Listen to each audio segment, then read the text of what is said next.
français. Donc, on parle aujourd'hui sur l'attitude. Bon, OK. Alors, je vais juste partager mon écran.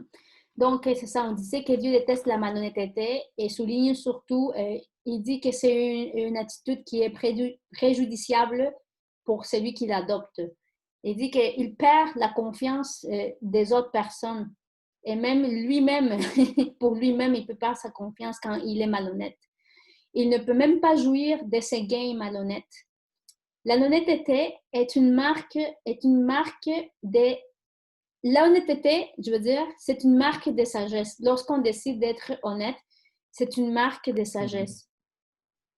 Et il dit, ton attitude face à la colère, les disputes, les insultes, les fausses promesses et les situations imprévues relèvent une partie de ton caractère. Je ne sais pas si vous avez entendu cette phrase, il y a un proverbe ou une phrase qui dit que le vrai homme se connaît dans l'adversité. Le caractère d'une personne, on peut juste la connaître dans l'adversité.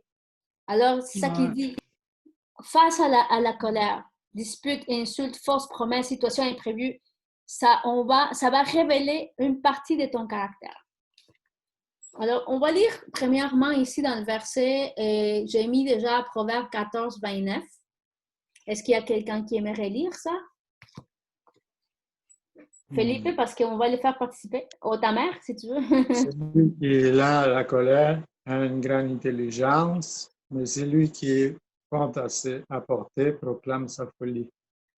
C'est ça. Celui qui est lent à la colère a une grande intelligence, mais celui qui est prompt à s'emporter proclame sa folie. Un tempérament impulsif ressemble, il dit, c'est drôle parce qu'il dit que le tempérament impulsif ressemble à un feu incontrôlé. Il peut tout brûler sur son chemin. On a vu les dégâts en Australie, qu'est-ce que ça fait avec les animaux. Alors, la colère divise, pousse à prendre des décisions hâtives. Pourtant, en soi, elle n'est pas mauvaise. Elle peut être une réaction légitime face à l'injustice et au péché. Donc, comment maîtrises-tu ta colère face à une situation ou à une insulte, s'il y a quelqu'un qui vient t'insulter? Margarita, toi, comment tu réagis, comment tu maîtrises ta colère quand tu es face à une situation ou à quelqu'un qui t'insulte, qui te manque de respect? Si c'est avec quelqu'un tu sais, que j'ai pas comme beaucoup de confiance, que je connais pas vraiment, je vais rester avec ma bouche fermée. Mais si c'est mon mari, je vais me défendre.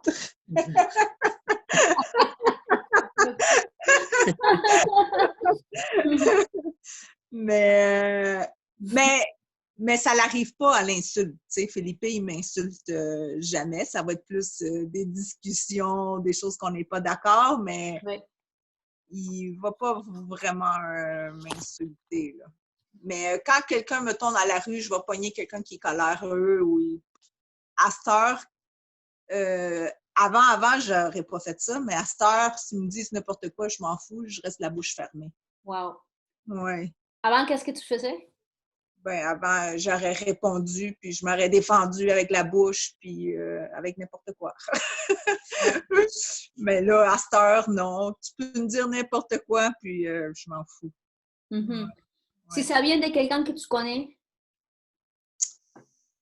Ben, comme à part mon mari, je suis capable de rester sans insulter l'autre personne. Là. Wow, c'est bien. C'est sûr que quand c'est avec mon mari, je vais répondre comme une discussion, là. C'est sûr que comment je pourrais dire? On va se discuter, là. Lui, il a le caractère fort, moi, j'ai le caractère fort. Fait que c'est sûr que ni lui, il reste avec la bouche fermée, ni moi, je reste avec la bouche fermée. Oh! Donc, c'est à travailler. Donc, ça prend un qui ferme la bouche d'abord Oui, pour que ça atteigne le feu. Oui, c'est sûr que ça prend une personne pour que la bouche... c'est sûr que c'est de plus en plus mieux, notre affaire, mais c'est sûr que c'est à travailler toujours. Là. Wow! C'est toujours à travailler. Vraiment, là, moi, je pense que s'il y en a un qui est intelligent puis il reste là avec la bouche fermée, là, il n'y a pas de chicane. OK. Oui. Mais si l'autre, tu sais, il y a des gens qui savent comment apaiser quand quelqu'un est fâché. Oui. Mais moi, c'est pas mon cas, là. Il va répondre. Fait que c'est un peu difficile pour moi. C'est ça. Oui.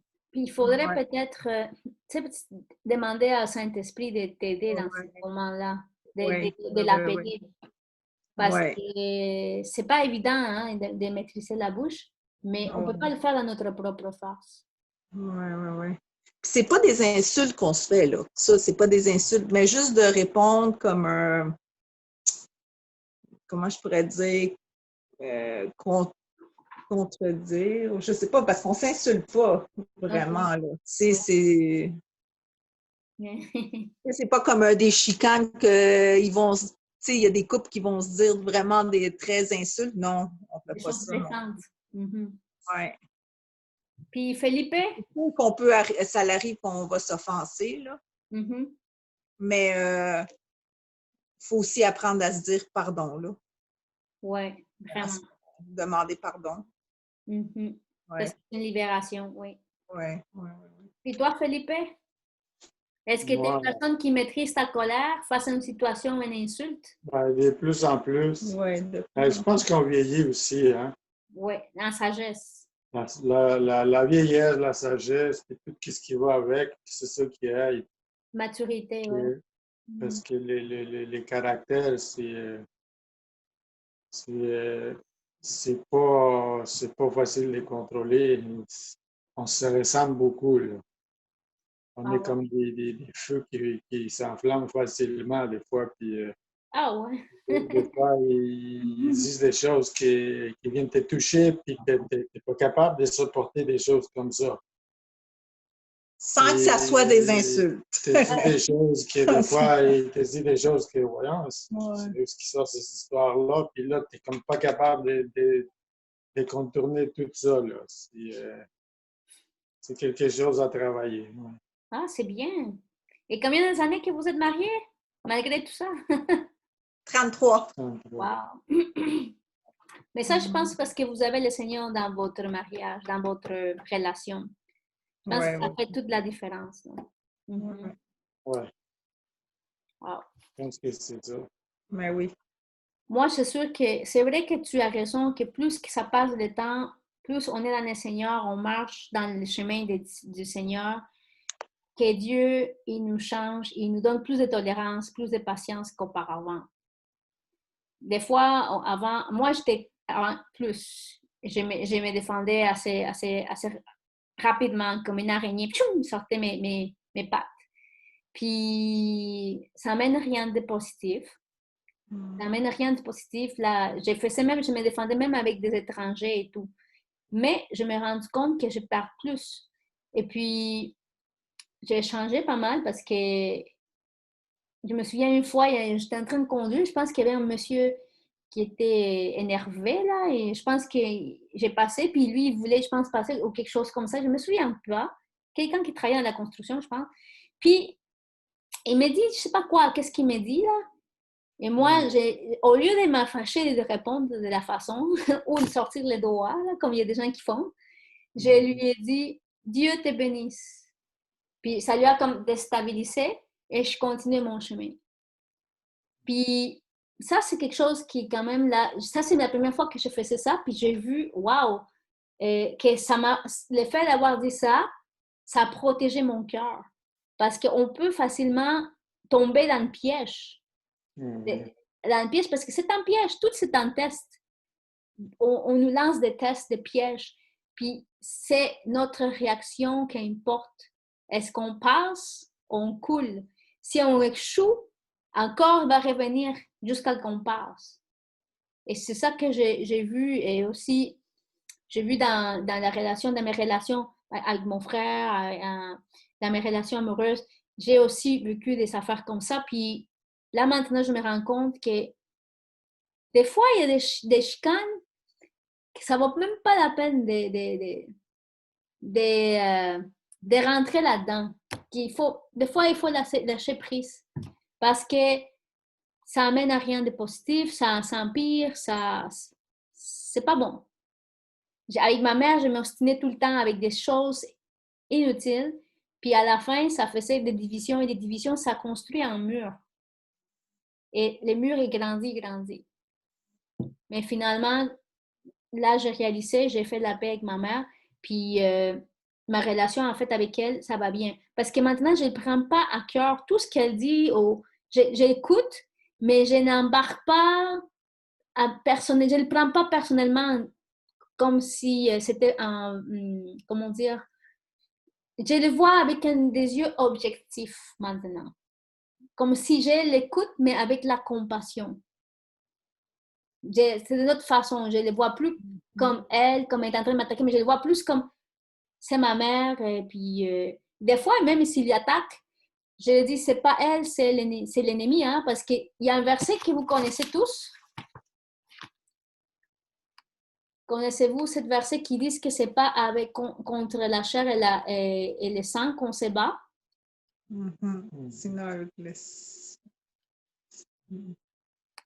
Sinon, c'est contre des forces du mal. Ici, c'est Ephésiens 6, 12. Ici, ça dit, car nous n'avons pas à lutter contre la chair et le sang, mais contre les dominations, contre les autorités, contre les princes de ce monde des ténèbres, contre les esprits méchants dans les lieux célestes. Quand j'ai compris ça, je ne voyais plus de la même façon mon frère, parce qu'il m'attaquait tout le temps avant. Il m'attaquait souvent parce que j'étais chrétienne. Alors ça, je me suis dit, c'est pas lui qui parle, c'est l'ennemi qui parle avec sa bouche. Et je ne le prenais plus, je ne laissais pas, s'il m'insultait, je ne le prenais pas comme si personnel, parce que je dis, c'est pas lui, c'est l'ennemi. Et moi, je lui répondais, je t'aime. Je lui disais, je t'aime. Donc, ça a lui déstabilisé. Ça, c'est une. Donc, moi, je pense que le cheminement avec Dieu, ça nous fait grandir beaucoup, ça nous donne la sagesse. Le Seigneur, il travaille beaucoup en nous et il veut qu'on ait un esprit humble, à l'écoute. Alors, on va chercher maintenant Proverbe 15, 1. OK, qui peut lire le Proverbe 15, 1? La réponse douce calme la fureur, mais une parole dure excite la colère. Wouhou! C'est exactement ce qu'on vient de parler, là. C'est facile, hein? C'est facile, hein? C'est facile à dire, hein? Réponse douce calme la fureur, mais une parole dure excite la colère. Mais ça, je l'ai vécu avec mon frère une fois, avant qu'il devienne chrétien. Quand il m'insultait, je l'ai répondu de façon gentille. Mais des fois, c'est pas évident. Et des fois, j'oublie maintenant. Donc, ça, c'est important. Et puis, de comprendre que c'est pas contre quelqu'un qui tient la bataille, mais c'est contre des esprits. Proverbe 20, on va lire Proverbe 20 et 3.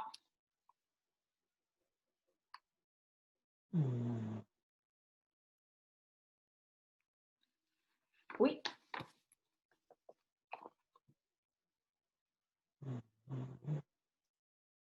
Margarita. C'est une gloire pour l'homme de s'abstenir des querelles, mais tout insensé se livre à l'emportement. Wow. C'est exactement ce que tu as dit, Margarita. Avant, tu répondais, maintenant, tu t'abstiens des querelles inutiles. Puis ça, on doit le pratiquer aussi avec les gens qui sont dans notre entourage. Wow. Ça, c'est la partie plus difficile maintenant. Donc, la question ici, il dit, il est tout aussi difficile de se disputer en chouchoutant que de le faire avec quelqu'un qui persiste à répondre gentiment. C'est pas évident de se chicaner avec quelqu'un qui dit tout le temps des choses gentilles, qui te répond gentiment. À l'inverse, aussi, hausser le ton et parler brutalement déclenche presque toujours une réponse agressive. Alors, il faut tenir compte pas juste de la façon comment de ce qu'on répond, mais aussi du ton et la façon comment on le dit, la manière. Donc, pour détourner la colère, choisis-tu des paroles douces? Margarita, toi, est-ce que ta mère, si tu veux, Carmen, ou... Si quieres contestar. No, c'est pas la question. Pour te détourner la... Répéter la question? Oui, pour détourner la colère, choisis-tu des paroles douces? Me sí debo de hablar con palabras dulces para que Disons no en français. sigan. No, pues, no sé. Ah, OK. Tu peux dire, elle peut te le dire en espagnol? Oui. Oui, elle entiende l'espagnol. Sí, para que no haya pleito entre dos personas, uno debe de callarse o contestar con palabras dulces. Pero tú, est-ce que tu le fais? Pues yo no tengo con quién pelear, yo estoy solita. Ça facilite les choses, hein? Quand on est seul, ça facilite les choses, on ne se chicane pas.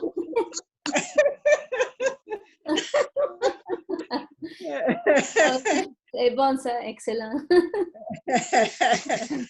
Et c'est pour ça, il y a un verset, vous vous souvenez de ce verset qui dit que ça prend le fer avec un autre fer pour se glisser, là?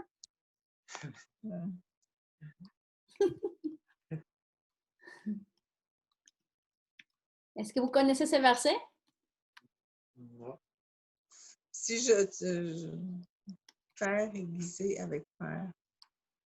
Proverbe 27, 17, ça dit « Comme le fer aiguise le fer, ainsi un homme excite la colère d'un homme. » Ben, en fait, comme cette version, je n'aime pas trop, mais il y a un autre verset qui dit que le fer aiguise le fer. Ça veut dire un homme, il doit avoir une relation, entrer en relation avec d'autres personnes pour que justement il s'aiguise, pour qu'il devienne meilleur. Ça prend avoir des relations dans la vie pour qu'on devienne meilleur. Parce que c'est vrai que toute seule, on ne peut pas savoir. On n'a pas été confronté à ça. Donc, c'est pour ça que Dieu permet des fois certaines choses, certaines personnes dans notre vie pour grandir. Alors, l'autre question, il dit, es-tu habile pour te sortir d'une dispute et ne pas riposter? Toi, Margarita, comment tu fais s'il y a quelqu'un qui commence à t'embarquer pour une dispute et commence à te parler d'une façon... Comment tu fais pour t'en sortir? Est-ce que tu es habile pour t'en sortir de cette dispute et pas riposter? Comment tu fais? Ou tu réponds un peu, essaye de t'excuser, essaye de justifier? Non, mais non. Si tu commences à vouloir te défendre, ça va faire une chicane. Fait que t'es mieux de rien dire. Ouais, mais sinon, tu vas allumer la colère. Ouais. Alors, fait que c'est bien mieux de ne pas répondre puis, à la personne. Même si tu reçois une insulte, même s'ils disent des niaiseries ou n'importe quoi, c'est mieux de ne pas répondre à la personne. Mais même, je veux dire, même si tu, par exemple, comment dire, il faut, des fois, rien dire, ça peut causer la colère aussi, provoquer aussi la colère parce qu'il ne se sent pas écouter l'autre personne. Oui, mais tu peux t'éloigner, tu n'es pas obligé de rester là non plus. Là. Tu sais, tu t'éloignes puis tu ne restes pas avec la personne qui est fâchée. Tu sais, comme l'autre fois, j'ai pogné dans la rue un monsieur que son chien il a voulu m'attaquer. Fait que là, le monsieur me dit « Ah, ben c'est ta faute parce que tu passes à côté de moi. » Hein?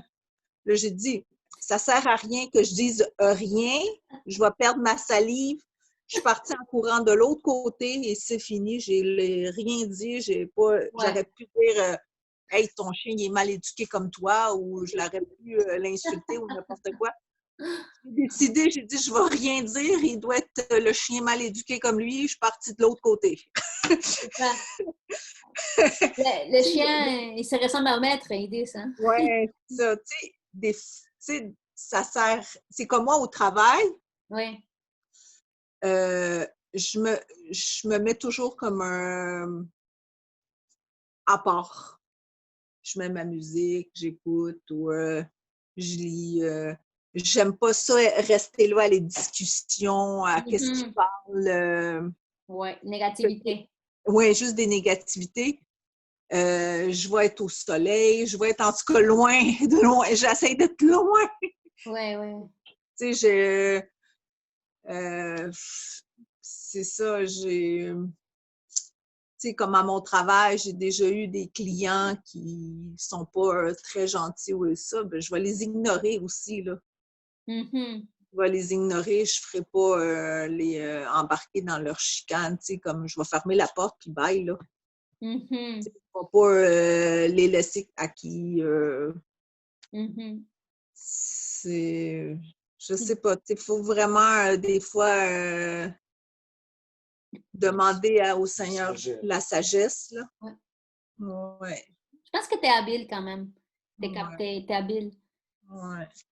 Toi, Felipe, es-tu habile pour te sortir d'une dispute et de ne pas riposter? Est-ce que tu t'es mort la langue?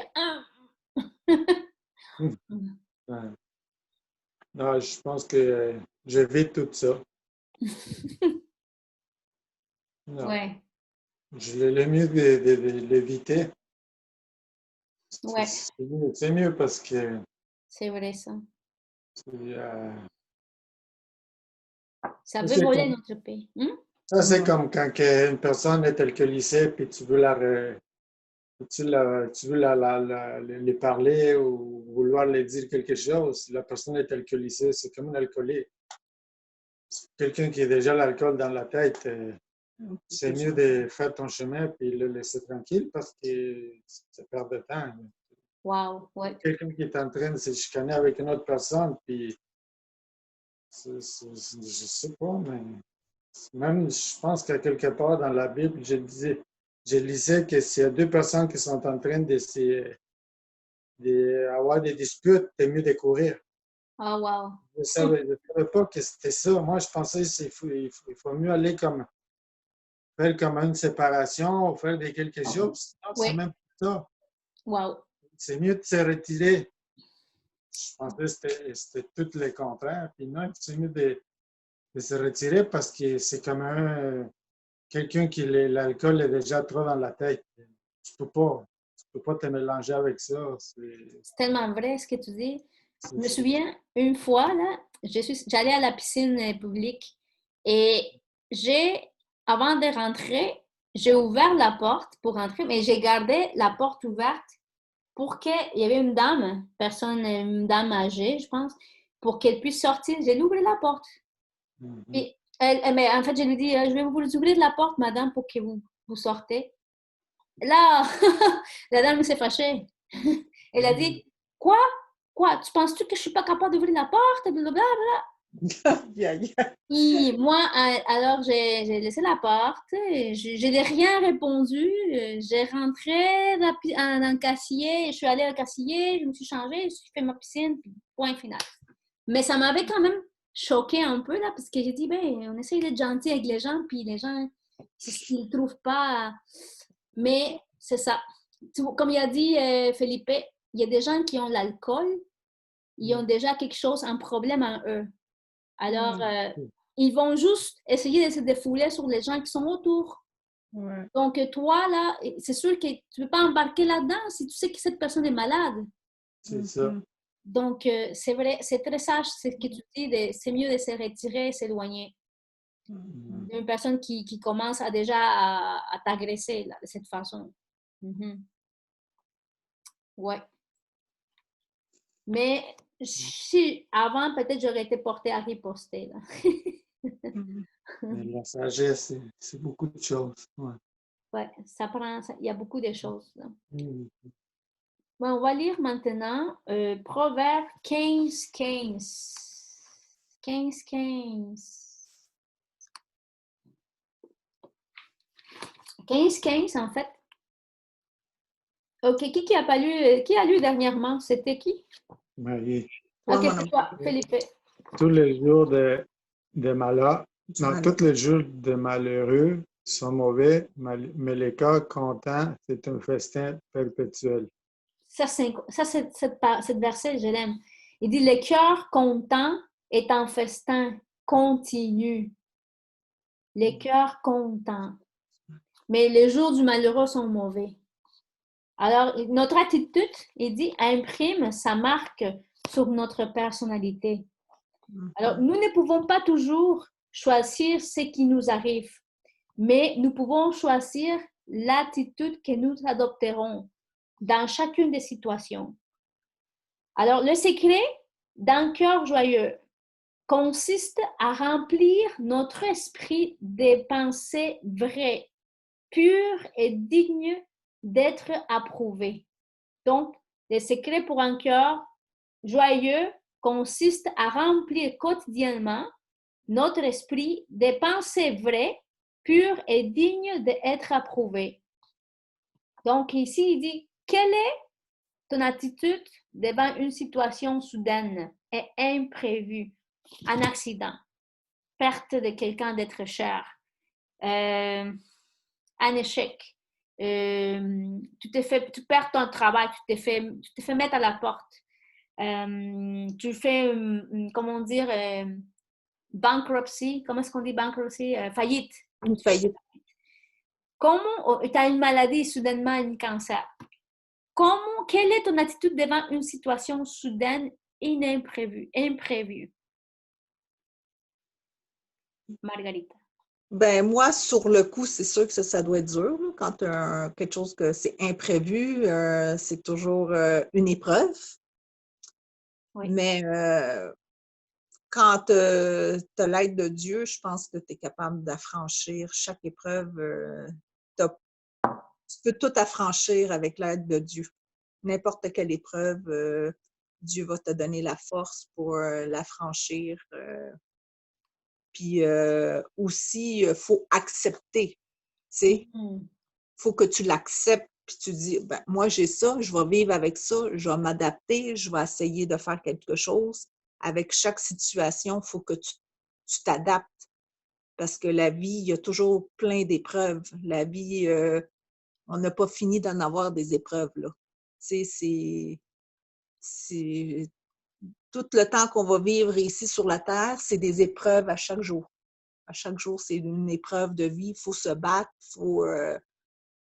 c'est juste le fait de se lever puis de devoir aller travailler. Puis, c'est tous les jours, c'est une bataille, c'est un combat. Mais quand tu as une épreuve, c'est sûr que toi, toute seule, tu ne peux pas arriver toute seule à la passer. Tu as besoin de demander à Dieu de t'aider. Exact. Et c'est ça. Moi, je crois qu'il faut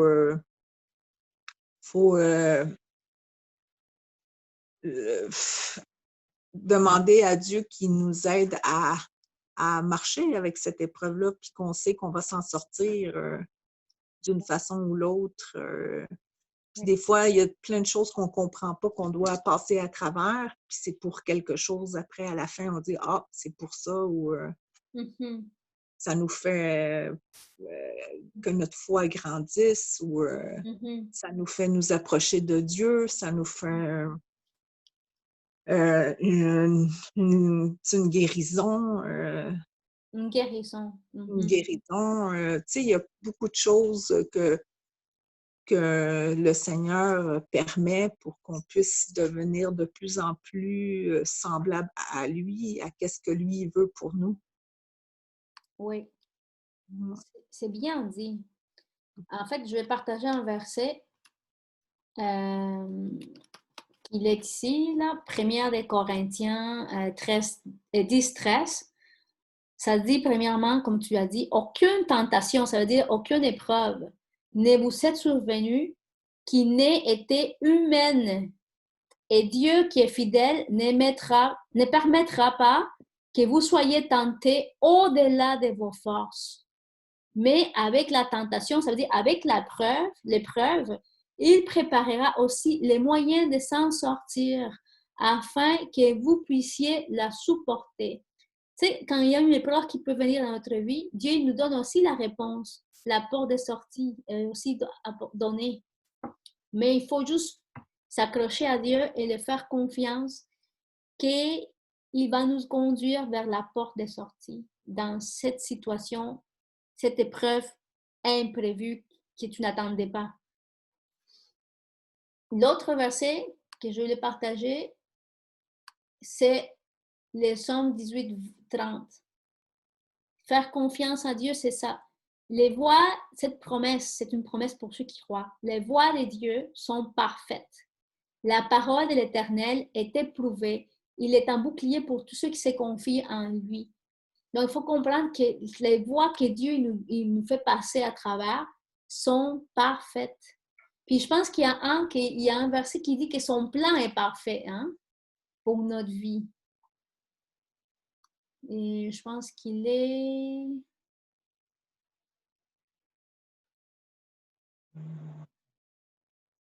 Les plans pour nos vies est parfait. Agréable et parfaite, je pense, c'est ça. Agréable. Est-ce que vous connaissez ce verset? Non. Oui. Peut-être en le lire. En espagnol, je la connais.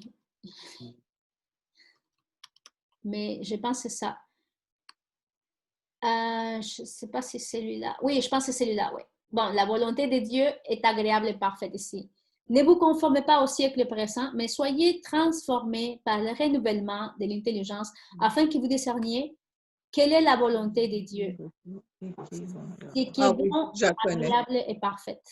Donc, Dieu a un plan agréable et parfait pour nos vies. Donc, ici, le 15, il nous dit « Quelle est ton attitude devant une situation soudaine et imprévue? » Toi, tu as parlé. Maintenant, Philippe, toi, quelle est ton attitude devant une situation soudaine et imprévue? Je pense que c'est dur parce que C'est dur, c'est sûr. C'est dur parce que c'est les choses les plus dures que ça arrive dans la vie, c'est les choses que tu ne connais pas. Tu n'es pas préparé des fois. Tu n'as pas de contrôle. Tu n'as pas le contrôle, puis arrive, tu n'es pas prête. C'est difficile. Ça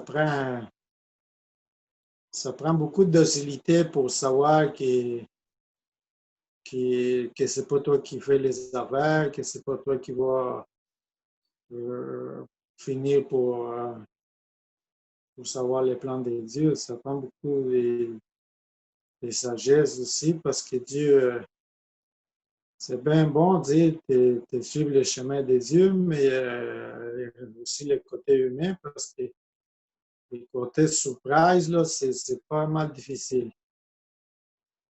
Je pense que ça prend un peu de temps pour savoir c'est quoi la volonté de Dieu dans tout ça. Ouais. La patience. La patience, puis la persévérance. l'acceptation, puis toutes ces choses-là. Sinon, c'est difficile, ça doit être difficile humainement. Toutes des épreuves, c'est dur des fois, oui. Ouais. Puis c'est normal des fois de sentir découragement, fatigue. C'est pour ça, comme tu dis, humainement, on ne peut pas supporter ça, cette épreuve, mais avec l'esprit, on peut. Avec l'aide du Saint-Esprit, avec la faveur de Dieu, on peut passer à travers. Il nous relève quotidiennement. Donc, effectivement, l'attitude normale de quelqu'un quand on annonce une mauvaise nouvelle, quelque chose qu'il n'avait pas prévu. Pleurer, premièrement, parce qu'il y a une perte. Et deuxièmement, c'est quoi? Un chrétien, un homme de Dieu, c'est, en tout cas, pleurer, ça aide parce que, mais pas pleurer juste comme ça, mais pleurer devant le Seigneur. venir s'humilier devant le Seigneur. Qu'est-ce qu'a fait Job? Job, c'est le meilleur exemple. Job a perdu tout. Il a perdu ses enfants, a perdu sa prospérité, ses biens matériels, sa richesse, a perdu sa santé. Mais malgré tout ça, il a demeuré en Dieu, ferme en Dieu, et il s'est accroché à Dieu. Puis, en fait, les forces qu'il prenait, c'est vraiment Dieu qui lui donnait. Et il venait devant Dieu, il parlait à Dieu. Peut-être au début, on peut être fâché, on peut se plaindre devant Dieu, on peut pleurer. Dieu, il prend tout ça parce qu'il comprend qu'on est fait en chair. Mais à un moment donné, ça fait une guérison. Dieu, peut-être, est en train de guérir quelque chose à travers de cette épreuve.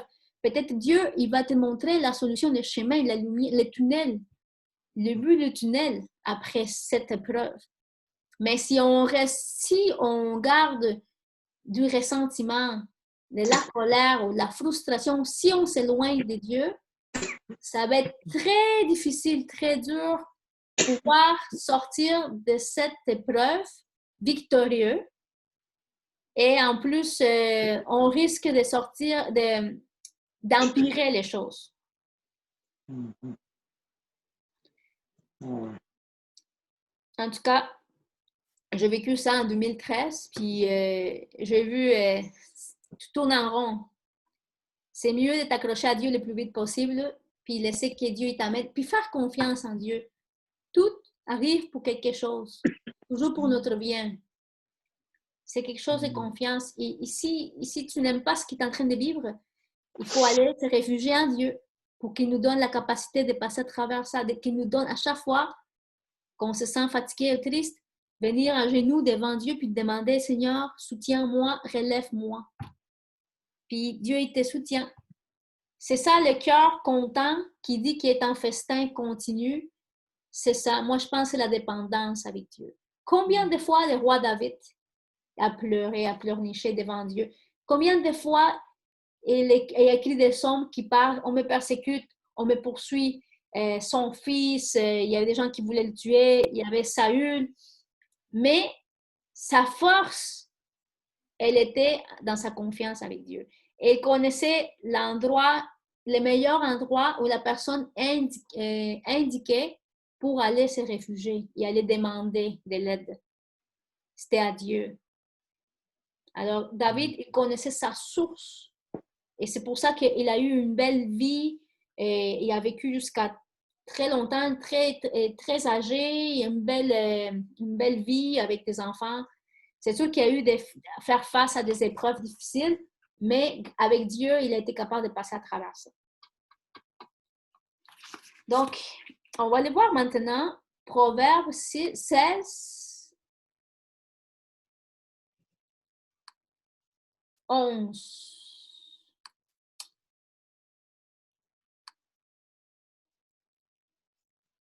OK. Margarita, c'est ton tour. Le poids de la balance juste sont à l'Éternel. Tous les poids du sac sont à son ouvrage. Mm-hmm. Les poids et la balance juste appartiennent à l'Éternel. Il dit qu'il s'agisse d'acheter ou de vendre un produit ou un service, nous savons ce qui est juste et honnête et ce qui n'est pas non plus. Donc, avec Dieu, il n'y a pas de demi-mesure. Il exige toujours l'honnêteté. D'être honnête. Il veut qu'on soit toujours intègre. Est-ce que es-tu tenté à l'occasion d'être juste, un peu malhonnête? Non. Non. J'ai fait un choix, ça fait très longtemps d'être honnête dans toutes mes choses. Puis, c'est pas dans cette tentation-là que je vais être... ben, comment je pourrais dire? Le mal, il m'a déjà tenté, mais moi, j'ai pas tombé dans ça. Puis, pour moi, c'est dans ma tête, c'est certain d'être honnête jusqu'à la fin de ma vie, là. C'est une décision que j'ai prise puis que je pense garder tout le temps. Puis le Seigneur me bénit tellement d'avoir pris cette décision-là une journée dans ma vie que j'aurais pas besoin de... Il me manque rien. J'ai pas besoin d'être malhonnête pour... Dieu me bénit grandement au-delà de ce que moi je pensais une journée dans ma vie avoir. Jamais j'aurais pensé tout ce que j'ai, tout ce que le Seigneur me permet de faire. C'est un rêve. Et toi, Felipe? À peu près la même chose. Regarde ce verset. Luc 16, 10. Il dit, celui qui est fidèle dans les moindres des choses, l'est aussi dans les grandes. Et celui qui est injuste dans les moindres des choses, l'est aussi dans les grandes. Ça, c'est un verset qui parle... mais il y a aussi une récompense par rapport à ça. Il dit aussi, il y a un verset qui dit que celui qui est fidèle dans les peu de choses, je veux lui donner plus. Il y a un verset qui parle de ça. Je pense qu'en espagnol, si en lo poco. Ouais, c'est celui-là. C'est Matthieu 25, 21. C'est tout ça? Oui, c'est ça. Matthieu 21, 25, 21. Je vais le mettre en français. Matthieu 25, 21. Ça dit ici, c'est une parabole. Ici, ça dit, c'est bien, mon bon et fidèle serviteur.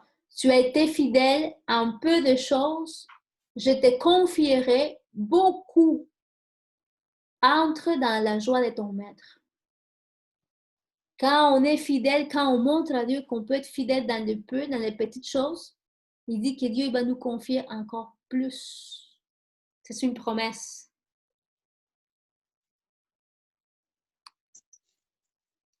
Donc, par exemple, moi, personnellement, c'est sûr qu'il y a, par exemple, la comptabilité. Il y a toujours les factures, les comptables disent, ah, tu peux faire ça pour les factures. Puis il y avait toujours des questions, moi, je me posais, mais je vois que Dieu, il m'amène un cœur de fidélité en tout, dans les petites choses. Alors, par exemple, je pensais, et l'ami de mon frère, il lui dit, le voisin, il dit, tiens, j'ai des factures pour toi, pour ta comptabilité. Et moi, j'ai dit à mon frère, et elle dit, non, on ne prend pas ça, on ne veut pas faire ça. Puis il m'a dit, mais non, mais parce que on n'est pas en train de déclarer, on est en train de payer la personne qui fait les rénovations, c'est pas déclaré. Alors on peut justifier ça. Alors ça m'a laissé comme un peu comme ça, parce que c'est pas moi qui prends juste la décision là. On a des choses comme ça, mais je trouvais ça, c'était comme je sens que Dieu, il veut que je sois intègre en tout, dans les petites choses, même les petites choses que les gens ne voient pas. Parce qu'on vient de voir que Dieu, il honore un cœur fidèle. Alors, ce n'est pas juste avec l'argent, mais ça peut être avec ton style de vie aussi. Alors, par exemple, si tu t'égares pour Dieu, si tu essaies de pas... Tu essaies de mettre en pratique la parole de Dieu, de tout ce qu'il nous dit de faire. Si on ne veut pas pardonner à quelqu'un, ben, c'est pareil, c'est comme si on était en train de tricher aussi, parce qu'on est en train de violer la parole de Dieu.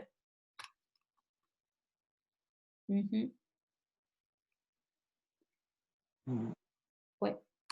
OK, on va lire maintenant 20. Proverbes 20 et 5.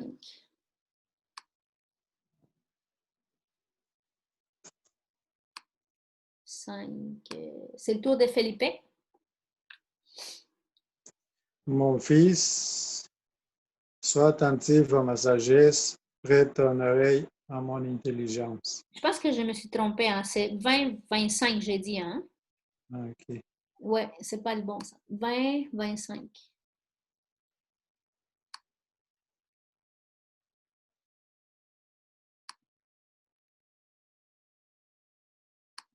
OK.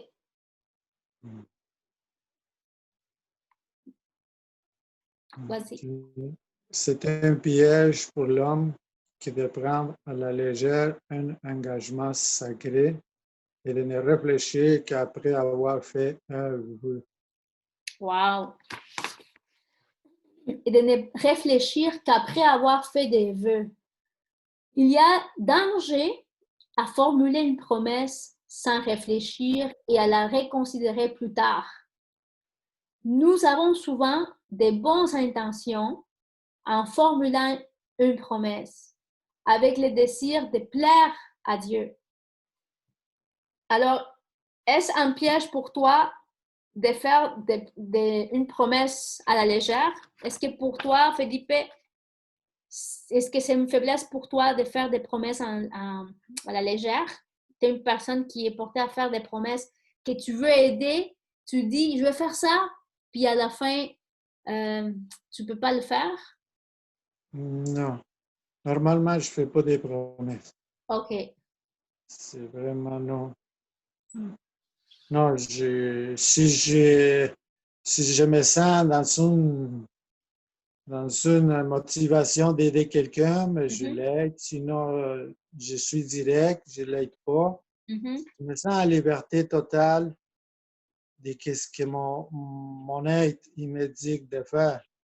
Parce que moi, je ne suis pas comme un règlement parce que je veux aider, je veux être mieux.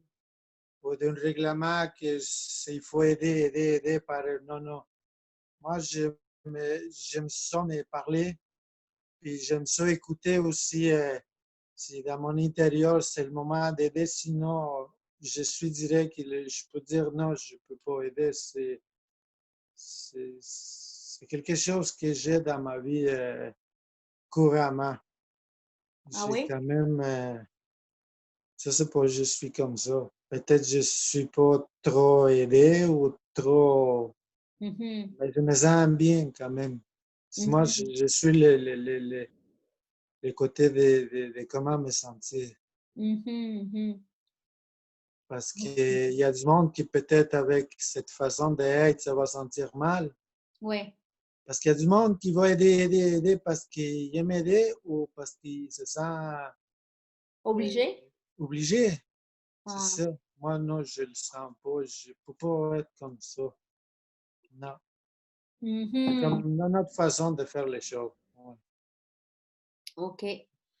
Toi, Margarita? Ben, moi, quand je dis oui, je dis oui. Puis quand je dis non, non. Sinon, je dis peut-être, là, mais j'aime pas ça. J'aime pas ça que dire oui, je vais faire ça, je vais faire ci, puis je le fais pas. Même dans un détail simple, j'aime pas ça. C'est comme il y a quelqu'un à l'église qui m'appelle. Elle me dit ah, demain je t'appelle. Ah, la semaine prochaine, je vais chez toi. Et elle vient jamais, elle m'appelle pas. Fait, c'est un peu énervant. Je suis capable de. Je te montre juste l'exemple. Oui, oui, c'est un excellent exemple. En fait, Juste ça me parle. l'exemple, mais moi, je ne suis pas comme ça. Je pense que ma mère aussi, elle me l'a vraiment aussi montré, ça. Elle me disait où tu dis oui ou tu dis non. Puis, en plus que c'est biblique, là, mais aussi, moi, j'aime pas ça des personnes qui vont dire je vais faire ça. Peut-être parce que je suis mère aussi. Un enfant, j'ai jamais dit « Ah, je vais faire ça, puis je le ferai pas », tu sais. Tu dis peut-être je vais le faire ou mais tu promets pas quelque chose à un enfant ou à une personne que tu ne vas pas le faire, tu sais. C'est comme cette fille-là de l'église. Tu sais, moi, je suis un adulte, puis elle me dit tout le temps ça. Je dis, c'est bizarre son affaire, là, tu sais. Mais c'est une mauvaise habitude, là. C'est une mauvaise habitude parce que elle fait tout le temps cette fille-là comme bien normale. C'est une affaire simple, là. Juste dire, je vais t'appeler ou je vais aller chez vous. Puis après ça, elle ne le fait plus. Tu sais, dis-moi pas que tu vas venir chez nous. Tu sais, j'ai pas besoin que tu viennes chez nous, là. Dis-moi juste, regarde, peut-être une journée, je vais aller chez vous. Ou, tu sais, la façon de le dire. Il promet trop. On n'est pas ça, c'est vraiment très biblique, là. Puis c'est sûr que c'est pas bon, là, promettre des choses que tu vas pas faire, là.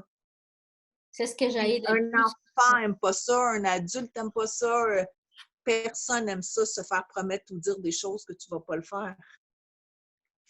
C'est horrible. En fait, oui, ça m'est déjà arrivé, en fait, moi, le faire. Puis je me sens tellement mal parce que j'ai dit, tu sais, comme la personne après, il prendra plus à cœur ma parole. Ma parole, il n'est plus valide. C'est comme si tu viens de manquer à ce que tu l'as dit. Et ça, moi, je me suis rendu compte, c'est parce qu'on parle trop vite. On parle trop vite, puis on veut comme plaire la personne, on veut aider, on a l'intention, on fait trop vite. Puis après, il y a des choses qui arrivent ou quelque chose, puis oups, ça marche pas. C'est pour ça que maintenant, ce que Dieu me fait comprendre, c'est que dis rien. Maintenant, tu dis rien et tu le fais quand même. Tu le fais et quand tu vas le faire, là, tu le dis. C'est mieux. C'est niaiseux, mais pour moi, c'est comme ça parce que je me rends compte que j'ai dit, puis je l'ai pas fait. Alors, maintenant, je préfère juste le faire, puis pas besoin de le dire, je le fais, that's it. Tu comprends?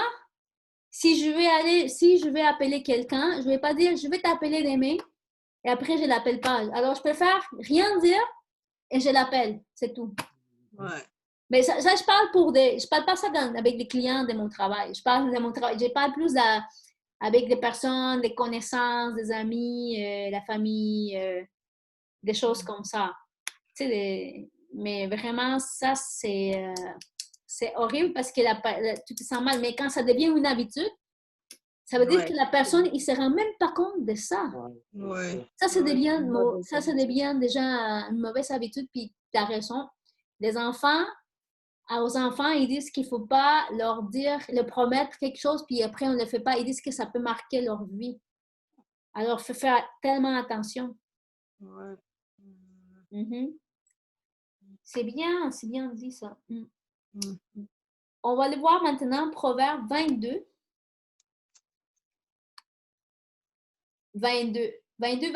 jusqu'à 25. Alors, on va aller ici. OK, c'est le tour de qui? De Margarita, je pense. 22 quoi, tu dis 22? Oui. Ne dépouille pas le pauvre parce qu'il est pauvre et n'opprime pas le malheureux à la porte. Le 23 aussi? Ne pile point le... Non. Non, je vais le mettre encore. OK, ici.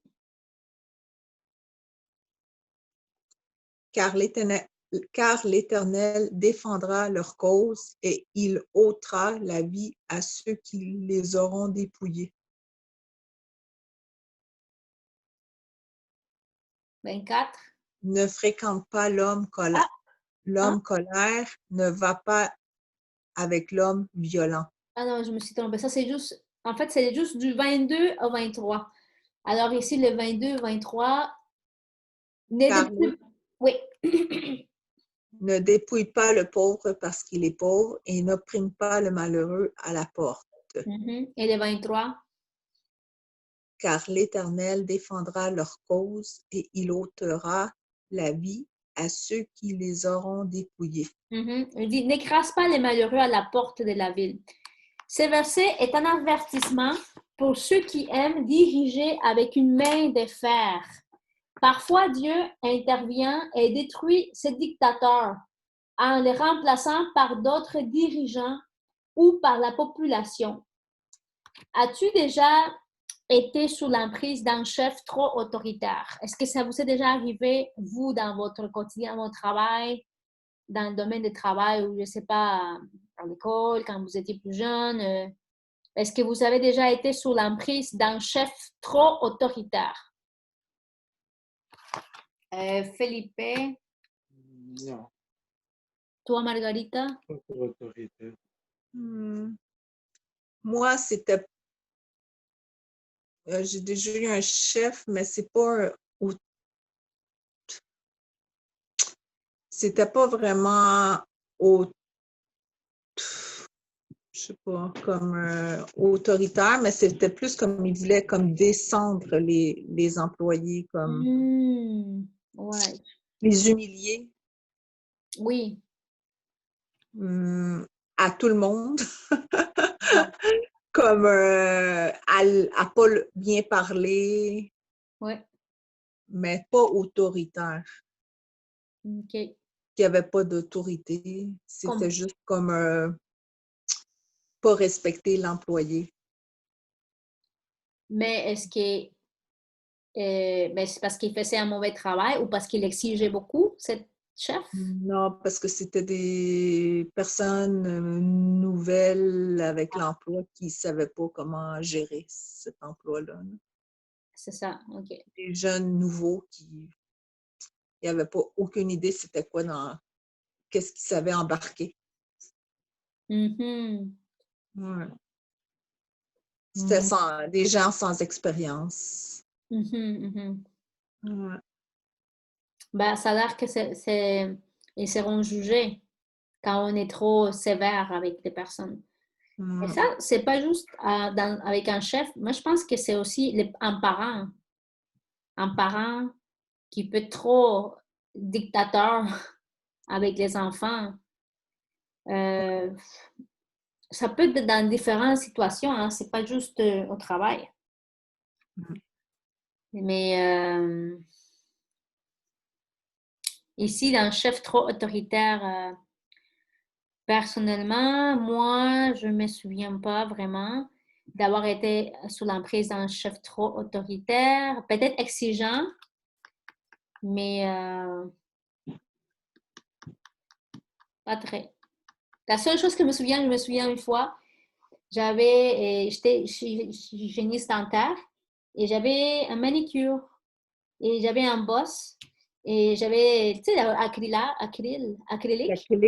Oui, des belles ongles françaises, là, de style français. Et puis, ben, j'avais mes gants quand même, mais j'avais enlevé mes gants. Là, il est venu faire de la vérification. C'était un de mes boss qui avait des problèmes, il était un peu bizarre. Puis lui, il a commencé à dire, ah, pourquoi t'as mis des ongles, blabla. Et il disait ça devant le client qui était là. Puis moi, j'étais comme, oups. Et mon client, le plus drôle, mon client, il m'a défendu. Mon client, il commence à lui dire, ben, laisse-la, c'est correct. Ça montre qu'il est propre, que ses ongles sont propres. Et moi, j'étais comme, oups.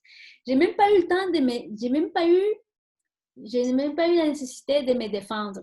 C'est mon client qui m'a défendu. Mais ça, c'était une expérience que j'avais eue avec un boss, là. Ouais. En tout cas, des souvenirs. Proverbe 27-21. Proverbe 27-21. Là, j'ai compris, ce boss-là aussi, il avait suivi, avait passé une séparation, un divorce, et il n'était pas stable. Il n'était pas bien. OK. Quelqu'un peut lire ça? Felipe. Les creuser est pour l'argent et les fournir pour l'or. Mais l'homme est jugé d'après sa renommée. On juge la qualité de l'argent à l'aide du creuset. Creuset, c'est quelque chose pour, comme pour l'or. Comment est-ce qu'on sait qu'un or est pur? Quand on le met dans un fourneau, on sort l'or et on peut voir la qualité de l'or. Alors ici, il dit que l'argent, la qualité, on juge la qualité de l'argent à l'aide d'un creuset. Un creuset, c'est autre chose aussi pour l'argent. Creuset, c'est une casserole. Une casserole. ça. Donc, c'est aussi une façon de voir si l'argent est un bon argent. Alors ici, il dit que l'homme est jugé d'après sa renommée. Donc, la réputation constitue un test. Il dit que c'est un test, la réputation. Une personne intègre ne se laisse pas influencer par les louanges et les compliments. Elle cherche avant tout à respecter ses convictions et à accomplir son devoir indépendamment de ce qu'on peut dire ou ne pas dire. Donc, est-ce que toi, tu te laisses influencer par les éloges, Margarita? Non. Est-ce que toi... J'ai déjà ma personnalité, puis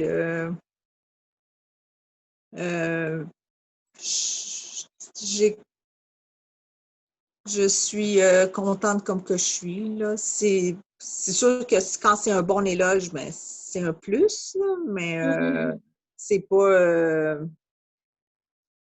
qu'ils me disent un éloge ou ne me disent pas d'éloge. C'est ma personnalité. Je crois que j'ai une personnalité assez forte, fait que j'ai pas...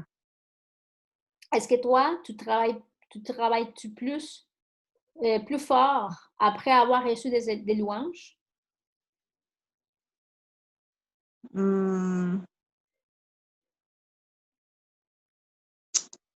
Ben, non. C'est parce que moi, envers mon travail, je vais être toujours responsable. Tu me dises des éloges ou non. Je travaille dans un travail on travaille indépendant. Fait que la responsabilité de mon travail, que tu me dises fais-les ou fais-les pas, on travaille vraiment comme, tu sais, toute seule, là. C'est ça. Fait que non, je crois que faut que tu sois responsable. Exactement. Puis faire ton... C'est sûr que si quelqu'un te donne des éloges, c'est gratifiant. Oui. C'est gratifiant. Mais moi, l'emploi que je fais, c'est rare que quelqu'un te dise un éloge. Tu fais ton travail. Les gens qui font leur travail, c'est parce qu'ils sont responsables. Oui. Mais est-ce que tu es plutôt une femme à des convictions? Une femme de conviction.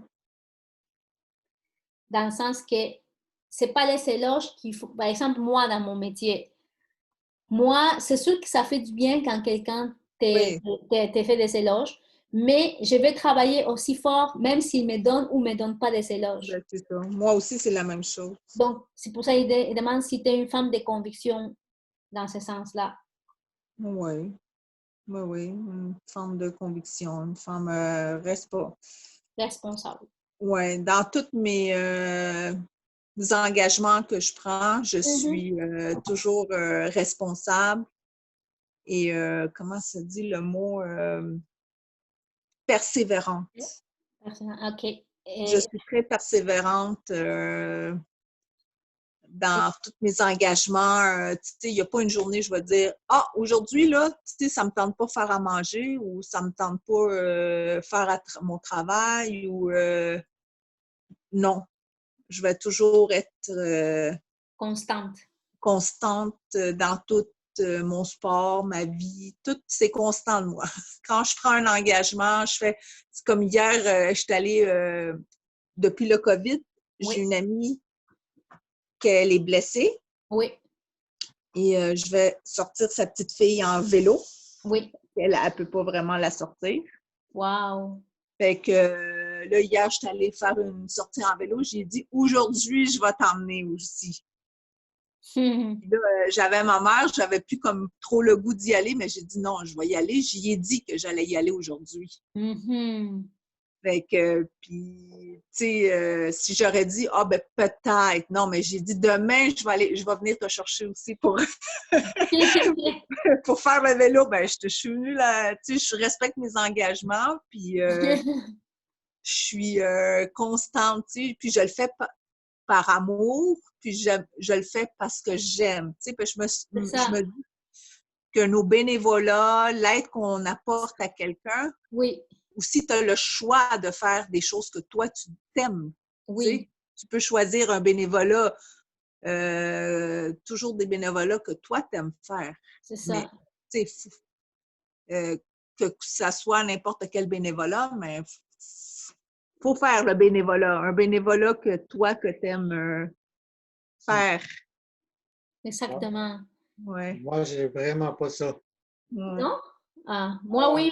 Moi, je suis comme Marguerite. Moi, le mot bénévolat, c'est pas dans mon dictionnaire, vraiment pas. Ah ouais? C'est surprenant.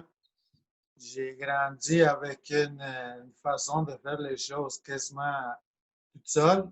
OK. Je peux, je me fait un peu, comment te le dire, quand j'arrivais dans ce pays-là, là, Mhm. c'est comme dire, si je trouve un bon ami, ça va être comme je pense. Mhm. Si je trouve ça, ça va être comme je pense. C'était comme l'erreur totale. OK. Mais j'ai grandi, j'ai vieilli, puis même les bénévolats, jusqu'à date, non, ça me dit rien. Ah non. Ça me dit rien parce que, écoute, c'est comme je t'ai dit au commencement de ce qu'on fait. J'ai grandi, j'ai commencé à travailler trop bébé. Là. Puis jusqu'à date, je travaille. Puis dans OK. ma tête, c'est travail, travail, travail. OK. Imagine, là, va travailler encore pour quelqu'un. Mhm. C'est comme, ça me vient pas comme, T'es cherché, oui. Dieu, il vient pas me dire, hey, va l'aider. Non, Dieu, c'est comme quelque chose que j'ai grandi avec ça. Ouais. Puis je peux pas le discernir différemment. Ouais. Tu comprends? C'est comme, non, j'ai pas cette affaire de bénévolat. Mais En c'est plus, je correct. viens de... Mhm. C'est correct, c'est pas quelque chose de mauvais parce qu'en fait, il y a 5 façons de montrer l'amour. Alors, quand on comprend c'est quoi la façon comment toi, tu montres ton amour, on va savoir que tu es de cette façon. Moi, par exemple, je suis comme Margarita. Moi, je sers. J'ai toujours eu ça de vouloir servir. Depuis que je suis enfant. J'avais, je pense, 5 ans. Ma mère a dit qu'il m'avait trouvé sur un bench, sur un petit tabouret, en train d'essayer de laver la vaisselle pour aider ma mère. Donc, ma mère, ça, je l'ai toujours eu. J'aime aider, j'aime servir, j'aime faire du bénévolat, d'aider. Maintenant, par exemple, il y a Jeune Montréal est en train de donner de la nourriture à des gens qui ont perdu leur emploi. Alors, moi, je sens que mon cœur appelle à ça, à soutenir Jeune Montréal. Ça, c'est moi. Ça, c'est ma façon de montrer l'amour, la reconnaissance que j'ai envers Dieu. Mais on peut montrer de différentes façons. Les gars, ici, c'est aussi, ici, les 5 langages d'amour. Je vais partager ça. Alors, les paroles valorisantes. Peut-être toi, tu montres ton amour avec les paroles. Il y a des personnes qui vont donner des moments de qualité, d'autres personnes qui vont vouloir offrir des choses. Alors, peut-être toi, tu montres ton amour en offrant peut-être des cadeaux, de l'argent ou quelque chose comme ça. Oui, exactement. C'est ça. Donc, Si c'est pour tu ça. parles de l'argent, c'est Uh-huh. quelque chose, exactement. Moi, c'est quelque chose, ça m'intéresse même pas. Mm-hmm. Donc, toi, tu donnes l'argent. Je peux donner l'argent, puis il ne va pas me dire ça me va faire mal, ou je veux investir dans quelque chose, puis ça ne marche pas, ça va faire mal. Ça veut dire que c'est des choses que l'argent ne viendra pas me chercher pour me faire mal. Tu vois, ça prend des gens comme toi parce que ça. comment est-ce qu'on va acheter la nourriture? Il y a des gens qui ça prend des mains pour emballer, mais ça prend aussi de l'argent, quelqu'un qui donne l'argent pour acheter la nourriture. Mais donc, comme tu t'es dit, je suis une personne qu'en général, c'est moi qui aide. Ouais. Ça, dans le travail, je vois aider quelqu'un, j'aime ça servir. Ouais. Si je vais servir à ma femme, je vais le servir dans la cuisine si je veux que je l'aide. Mais je vais vers l'extérieur, je n'ai comme pas ce point-là qui va me chercher. On va aider quelqu'un parce que là, il va installer je sais pas, une laveuse, une sécheuse. Va se l'installer. Tu comprends? Même ces petits détails-là, ça ne m'attire même pas. Mm-hmm. Je ne sais pas pourquoi, mais je suis fait comme ça. Ouais. Mais comme tu vois, c'est ça. Il y a 5 façons d'aimer. Alors, Ah, c'est l'écouter, sûr. Le plus important, pardon. comme je t'ai dit au commencement, moi, c'est les affaires, c'est pas avec les personnes, c'est avec Dieu. C'est Dieu Ah, qui va venir me chercher dans différentes façons, comment le faire. Ouais. mhm. En fait, une fois, ça m'est arrivé. euh, Dieu m'a mis dans mon cœur de donner de l'argent Mhm. à quelqu'un spécifique à l'église, à mon ancienne église. J'avais mis un enveloppe, j'ai mis cet argent et je suis allée, je lui ai donné l'argent, l'enveloppe. J'ai dit, c'est pour toi, c'est Dieu qui m'a mis ça dans mon cœur. Puis, je sais pas c'était quoi, la personne après, il braillait, il pleurait. Il me disait qu'elle justement, elle n'avait pas pour le gaz, pour la voiture. Qu'avec ça, il pouvait payer son gaz. Alors, je fais comme, waouh, je ne m'attendais pas à ça. Puis, des fois, Dieu, il met des choses, il faut qu'on soit à l'écoute. Des fois, une fois, il m'a mis à mon cœur de faire un repas. Un repas, ben, je suis en train de faire un repas, en fait. C'était pour moi. J'allais le manger, c'était tellement bon en plus. Puis, j'avais pas mangé rien du tout cette journée-là. Et juste avant de vouloir manger, Dieu me met une pensée d'une personne spécifique qui travaille dans le marché en talon. Il me dit, non, apporte ça à telle personne. Tu ne mangeras pas, mais apporte ça à telle personne. Non, mais pourquoi tu dois faire ça? J'ai pris la nourriture, je l'ai mis, j'ai pris ma bicyclette, je suis allée à ma bicyclette et je suis allée comme ça à la personne et j'ai laissé la nourriture à côté. Il m'a dit, ça c'est pour toi. Et la personne tellement choquée, il m'a dit, mais pourquoi? Il était surpris. Et j'avais vu que ce qu'il y avait cette personne, c'était comme des spaghettis blancs, là. Il n'y avait rien dans son spaghetti, là. À comparer de ma nourriture, là, c'était comme wow, tu sais. Puis il a dit, wow, il était touché, la personne. Il dit, wow, mais pourquoi tu fais ça? Mais je dis, c'est Dieu qui m'a mis dans mon cœur pour le faire pour toi. C'est Voilà. surprenant, ça, oui. C'est vraiment surprenant, mais, C'est très bon, en tout cas, c'est... Ouais. mais Dieu, il peut nous... Même, ça peut être des paroles, hein. Une fois, c'était un message. J'ai senti, c'était à minuit, je pense, j'ai pensé à une personne, autre personne, de l'envoyer un message. Et je lui ai envoyé ce message écrit. Et le jour suivant, la personne, il m'a écrit, j'ai senti que la personne avait une espèce de libération parce qu'elle a eu un divorce. Il a eu un divorce. Et c'est mon amie, une de mes meilleures amies. Et puis, elle, je sentais que je lui ai écrit un message de Dieu d'amour qui dit que peu importe ce que tu as fait, Dieu il t'aime, t'es aimé, t'es important pour lui. Et je sentais que ça lui a fait quelque chose comme une guérison, ça lui a fait du bien. Puis il m'a dit merci beaucoup pour ça, cette parole, ça m'a fait tellement du bien. C'est comme j'ai vu que Dieu il voulait que j'envoie ce message. Et puis il y en a des histoires comme ça, là, il y en a plein d'histoires comme ça. Et une, c'était le plus fou, c'était mon amie à moi. Elle était chez moi, elle habitait chez moi. Je l'avais hébergée. Puis j'avais un ami qui habitait chez lui, là. Puis elle me réveille c'était à 3 heures, à 1 heure du matin. Il m'a dit, Gretel, réveille-toi. Il vient, il cogne à ma porte. Je dis, mais pourquoi? Qu'est-ce qui se passe? Appelle ton ami, appelle ton ami. Il m'a dit, j'ai eu un rêve avec lui, appelle-le seulement. Je fais comme, mais là, c'est 3 heures du matin. Je l'appelle. Puis là, il répond. Je suis surpris qu'il répond. Puis je lui dis, est-ce que ça va? Tout va bien et tout? Oui, oui, tout va bien. En tout cas, la fin, c'est que plus tard, j'ai reparlé à mon ami, à cette personne, et je lui dis, hey, dis-moi, qu'est-ce qui t'est arrivé ce moment-là quand mon ami m'a dit de te téléphoner? Raconte-moi la vérité, je dis. Il m'a dit, Gretel, ce jour-là, j'étais très triste, j'étais en train de... Je voulais mourir, il m'a dit. Puis il y avait une bouteille d'alcool. Puis il voulait mourir, était triste, était seul. Puis il se sentait triste. Et puis quand je pense qu'il a demandé à Dieu de me donner un signe que Dieu prend contrôle de sa vie ou quelque chose comme ça. Et là, ton appel est rentré. Et là, j'ai compris que, wow, Dieu voulait lui donner un signe qu'il prenait contrôle. Puis cette personne, maintenant, il est heureusement marié, il a des enfants, il est chrétien et tout.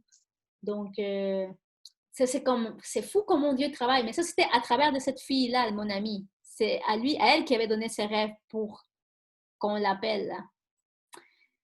C'est pour ça, on va finir notre livret des proverbes. C'est le dernier qui nous reste, c'est le 9e, c'est le mercredi. Après ça, on va commencer les actes. Et les actes, on parle beaucoup du Saint-Esprit. Alors, le Saint-Esprit, c'est un ministère qu'il a et il peut nous utiliser de toutes les façons.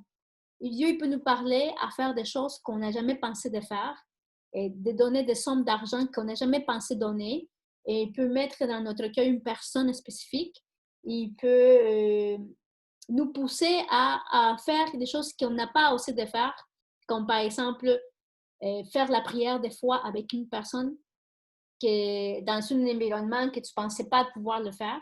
J'ai déjà fait. Mais je pense que le Saint-Esprit, il est là, puis il veut qu'on le tienne en considération. Donc, moi, j'ai hâte de commencer à étudier avec vous là, les actes, parce que on va apprendre beaucoup, énormément sur ça. Vous êtes silencieux. Est-ce que tu peux m'envoyer les 5 langages d'amour? Oui, ça, ce que je viens de trouver ici. Oui. Je l'ai mis sur... ça, c'est Mitsu Magazine. Je l'ai mis sur Google, 5 façons d'aimer. Les 5 langages de l'amour, ça paraît. Les 5 langages de l'amour. Oui, mais c'est mieux ici, celui-là. Regarde, c'est écrit les 5 langages. Je vais le mettre sur WhatsApp. Je vais l'envoyer. Okay. Les 5 langages de l'amour, esprit vif. Je veux plus prendre celui qui est connoté avec le spirituel, parce que ça, c'est plus en couple. Mais voilà, quand tu comprends le langage d'amour de l'autre personne, tu vas moins être dur avec l'autre personne. Tu ne vas pas dire pourquoi tu ne me donnes pas des fleurs? Pourquoi tu ne me donnes pas des cadeaux? Mais parce que ce n'est pas son langage d'amour à lui. Le bénévolat, tu le fais avec des gens qui ne sont pas de ta famille. Souvent, le bénévolat, c'est aider les autres. Aider notre famille, c'est facile, c'est notre famille. Mais le vrai bénévolat, c'est aider les autres. Exact. Puis les choses que tu dis, là, c'est envers les autres. Ça, c'est envers les autres. C'est langage d'amour.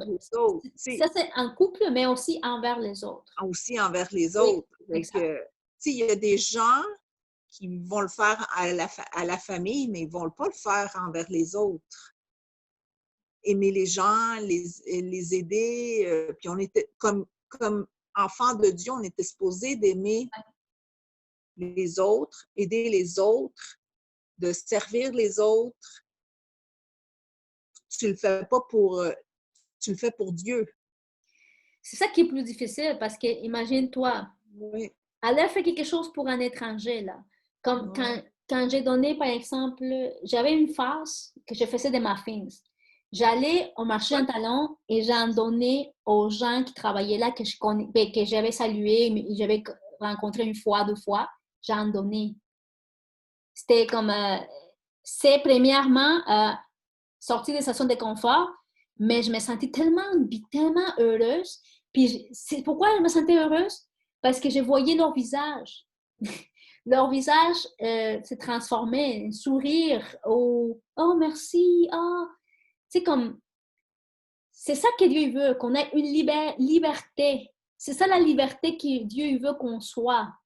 La liberté du Saint-Esprit, de faire des choses pour des gens, comme sourire. Des fois, moi, j'avais la misère à sourire des étrangers parce que, je ne sais pas, tu peux donner une mauvaise idée. Mais je vois l'impact qu'un étranger, quand même, j'ai vu un impact quand tu souris à quelqu'un, un étranger, j'ai entendu un témoignage. Ils disent que ça a sauvé la vie d'une personne. La personne, il voulait se suicider. quelqu'un l'a donné un sourire, la personne ne s'est pas suicidée cette journée-là. J'en connais plein d'histoires comme ça. Alors, c'est pour ça que Dieu veut qu'on vit cette libéralité, comment est-ce qu'on dit? Liberté. Libération. Oui, libération, liberté, pour qu'on puisse amener beaucoup de gens à lui. Oui. Puis c'est ça, en fait, la phase, c'est ça où je veux vraiment aller, dans ça. De laisser la honte, la gêne, la timidité, puis vraiment faire ce que Dieu nous envoie de faire. Ouais. On va prier pour ça, là. Alors, je vais faire un stop. Je vais faire un stop